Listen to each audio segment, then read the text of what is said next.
I'm back, but mostly to try out my new makeup. I've been inspired by so many people on YouTube. I decided to go and get myself some eyeshadow and a like a pigment for like sculpting and like kind of that kind of stuff. So I bought that and I'm working, trying it out. I mean, I wouldn't wear makeup like this out. I mean, except at a club or something. I wouldn't wear it every day, just walking around. It's I don't know. And plus, it's too much trouble. But I thought I would see what it looked like. So, Christmas is over. My decorations are down. I was kind of sad, kind of sad. And then I had to. I had some house plants that were looking really raggedy. They were really old and they're not like ivy. Ivy, you can keep that. Snake plant, you can't do anything to them. Okay, you just can't do anything to them. And but I had these I think they call them pineapple. They look just like the top of a pineapple. They did, but I mean they were sick and they were dying and they were old. They were old. And so I decided what I would do is to like recycle them, put them out in the woods. We got woods back there, and so they could, disintegrate down into the ground and become something else in the scheme of things. So they're not really gone. They're just going to be another tree or bush or, something one day for um, a big tree for somebody to sit under or whatever one day. It was kind of sad though. It was much, much sadder than I thought it was going to be because like I've had them so long. I've cared for them for so long. It's just so just really weird, kind of getting rid of them. And but what I did was I made sure that I used the same dirt, to replant the new plants in their particular pot. If the pot the old plant was in was bigger than the plant of one of the other pots, I transferred a lot of plants, a couple of them, three I think, and then make sure I cut a little bit of each leaf off and put it in the dirt, and I put like a little teeny bit of the root in the dirt so they'll live forever.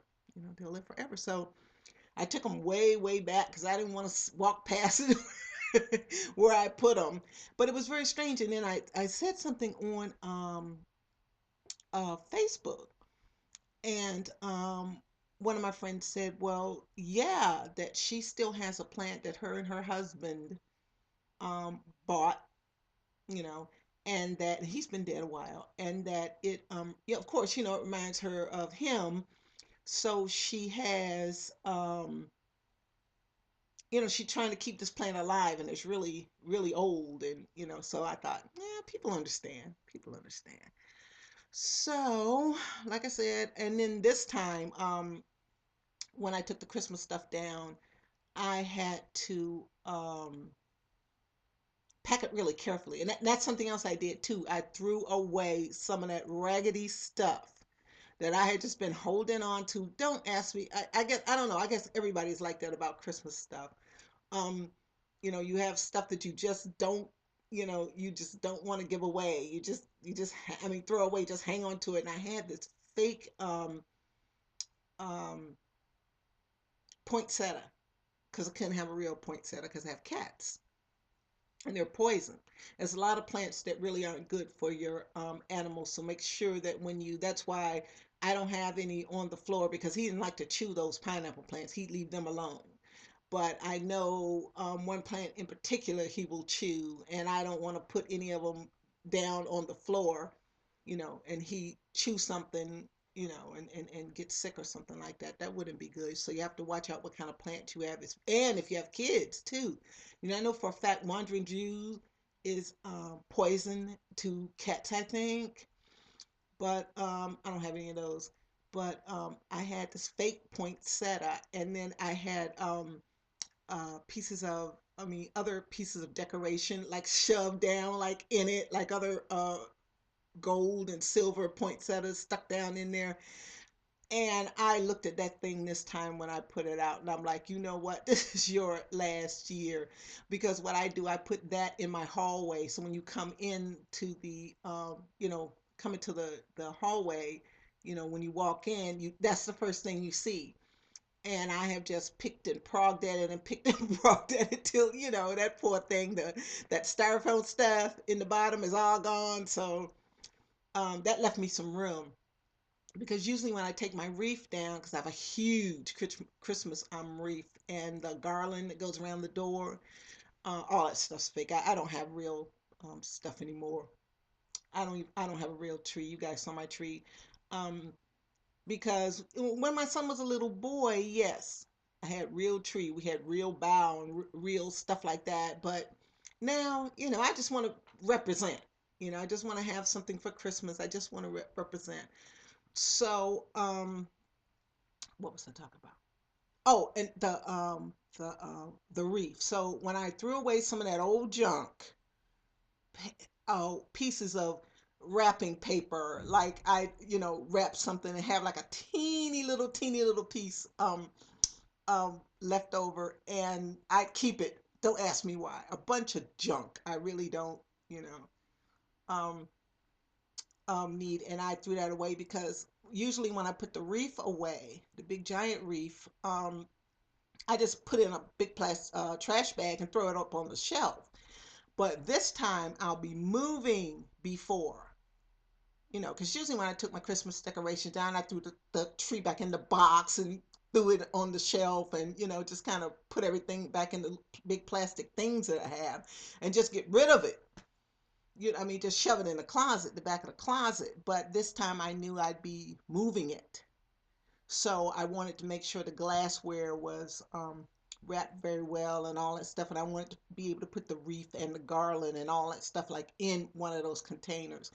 And that's something else I have to start doing probably next week, is going through all those containers, because I have a lot of those big Tupperware, big, not Tupperware, but Rubbermaid um, containers, because that's easier to keep stuff, in a organized, because I'm a neat freak.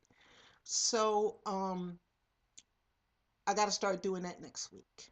So, because I'll probably be moving in not too much longer. I don't think. I know I've been saying it. Well, that's why I'm trying to make videos and kind of enjoy myself. And the reason why I kind of treated myself to some stuff over the holiday, because, moving is very, very stressful. I have friends where I'm moving.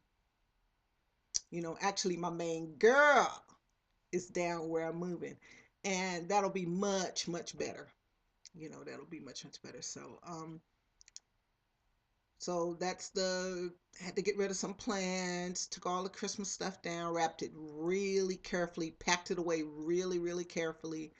Um, I'm just kind of glad I had like Friday, Saturday, Sunday to kind of wind down from the holidays. I got a email from my career coach. Where are you? I haven't heard anything from. I'm like, man, look, you saw me 3 days before Christmas, okay? Now, what did you really expect to see me Christmas Eve? The 26th, wasn't nobody there. It was a holiday. The government kept that too as a holiday. A lot of people, of course, even if they, if they had any kind of leave or anything, they took it. Very few people went to work the 26th, and um, then it was turning around. I mean, then that Monday, Tuesday, nobody was anywhere. Nobody did anything. Wasn't anybody in their offices. It wasn't, you couldn't even get anybody on the phone. No, I did. I got one phone call.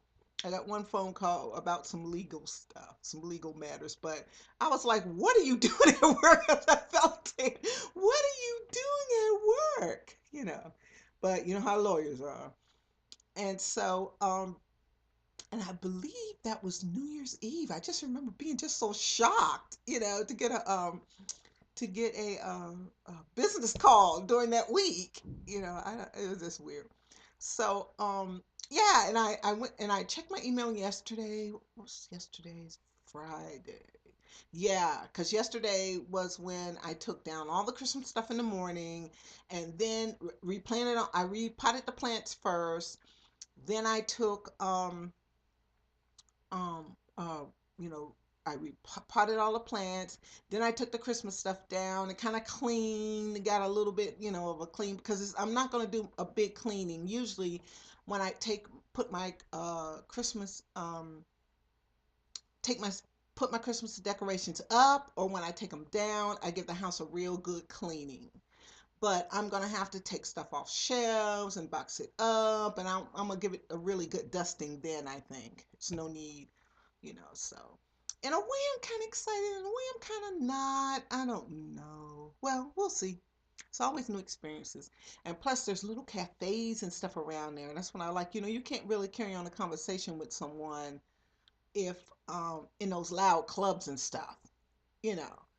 But those little cafes and stuff would be nice to kind of meet people. You'll meet people, or who knows who I might meet. Um, they if they don't be in there, what I call it Noah's Arking. Oh, I hate that. Sometimes, I mean, most of the time, like sometimes, like most of the time, I really, really like being single because I'm too compulsive, and I just have my own way of doing things, and I got a little OCD going, and I can't deal with another person a little while. But now I'm growing up and have learned so much. Maybe I'm like would be really ready for a relationship, but I don't know.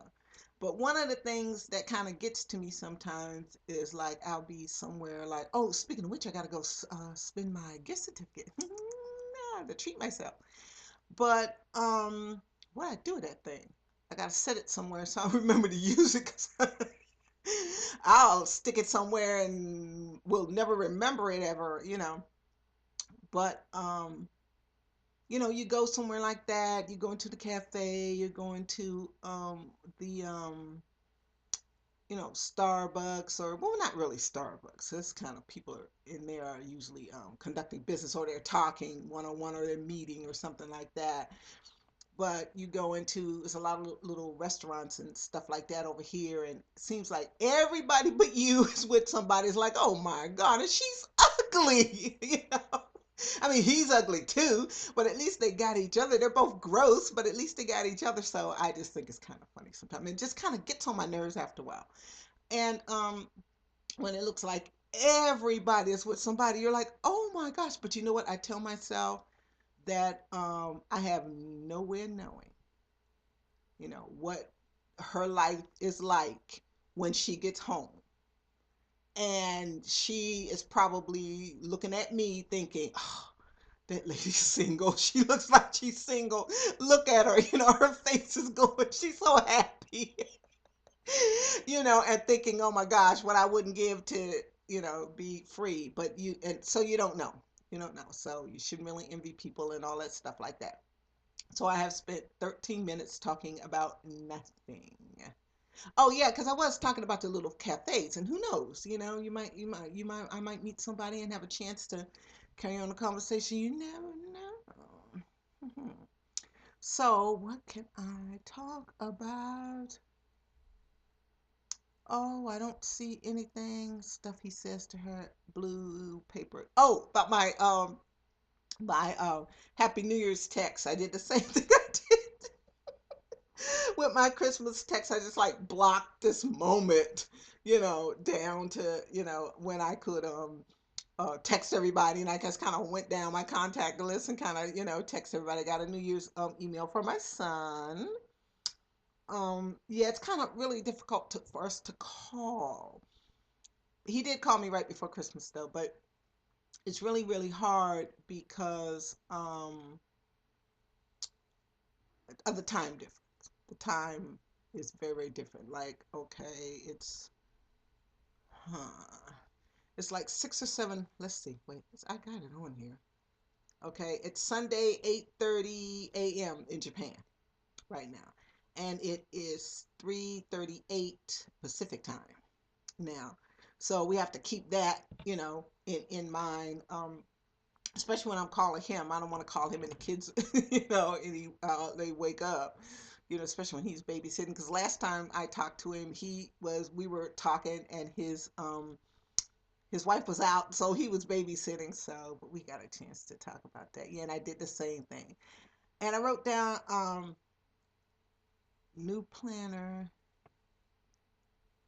Oh yeah, I opened my new planner. That's my New Year's Day tradition. I didn't take my stuff down New Year's Day this time. Usually I do.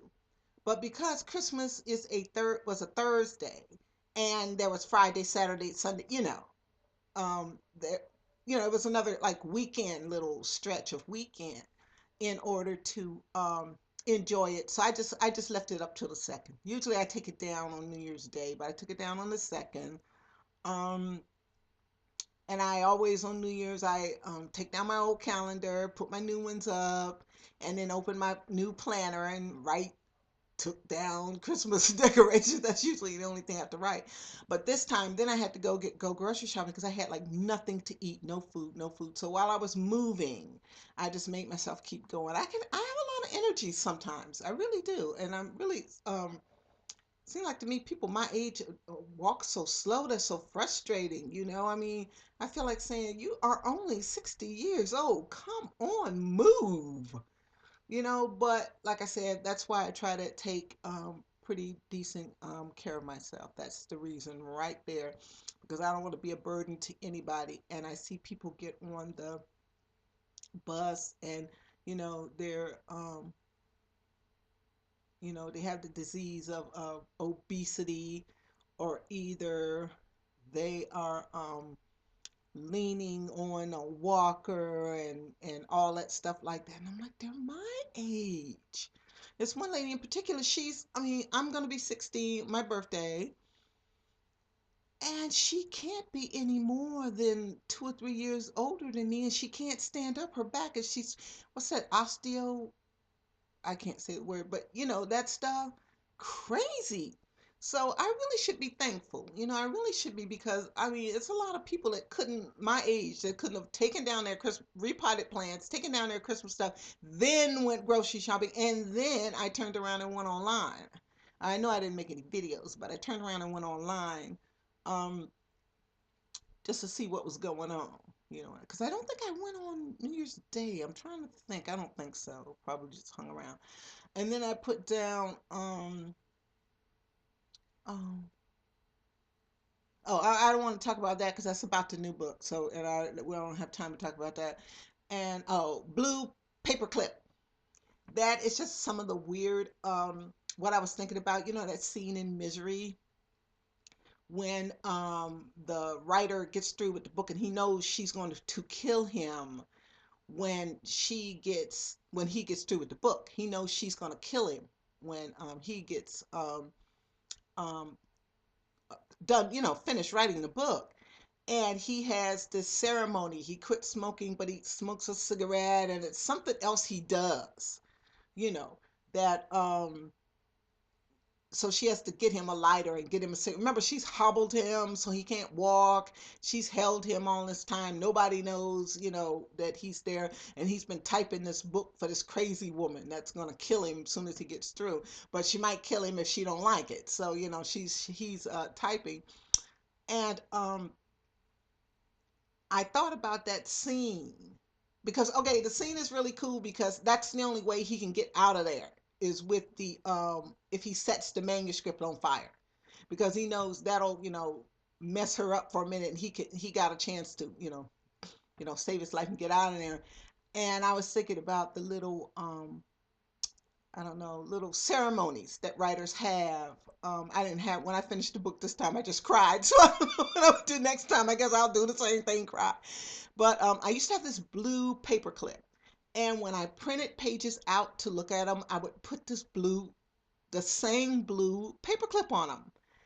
And I guess that was just one of my little superstitions. And I've still got the blue paper clip.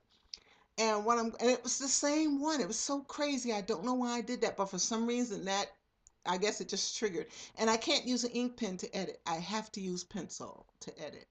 I don't know why. It makes no difference. You're editing. That's what editing means. So anyway, I'm getting close down and I want to go over, I want to look at this, and then when I come back, I'll talk a little bit about the book. I might talk a little teeny bit about Misery again. So I'll be back.